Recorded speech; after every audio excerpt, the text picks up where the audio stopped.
Tonight, North Koreans are cheering, even as the Chinese are smoldering over Kim Jong-un's nuclear test.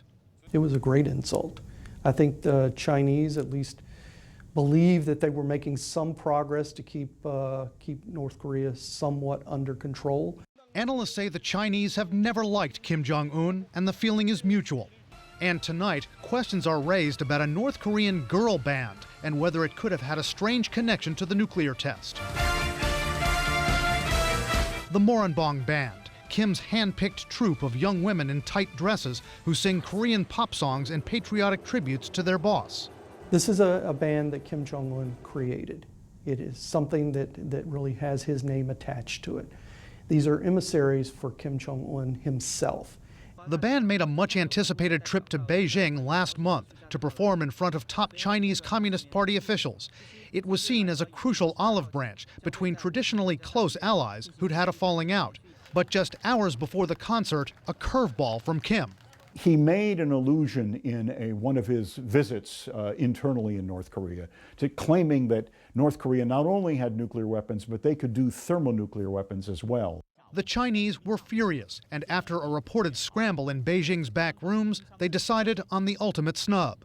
They made clear that they would not send their highest level representatives to this concert. They would downgrade its significance. Then it was Kim's turn to be furious. Without singing a note, the band goes home, dressed in military uniforms, I might add, that at that point, North Korea proceeds ahead with what was probably the plan all along. Most analysts believe the nuclear test had already been in the works. But could the snub of the Moranbong Band have been the tipping point?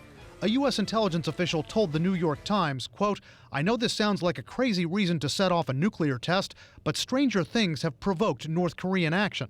Is Kim impetuous enough to take this girl band incident and then order a nuclear test because of it? Yes. Yes, he is, I think. Impetuous is the operative word.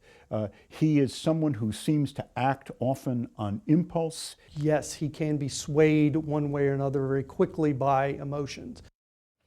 Chinese officials in Beijing and here in Washington are not commenting to us on any possible connection between the Moranbong Band's cancellation and the North Korean nuclear test. But Chinese officials are very clearly upset over the test tonight. They say they had no advance warning of it, and they have called in North Korea's ambassador to Beijing to lodge a protest, Wolf.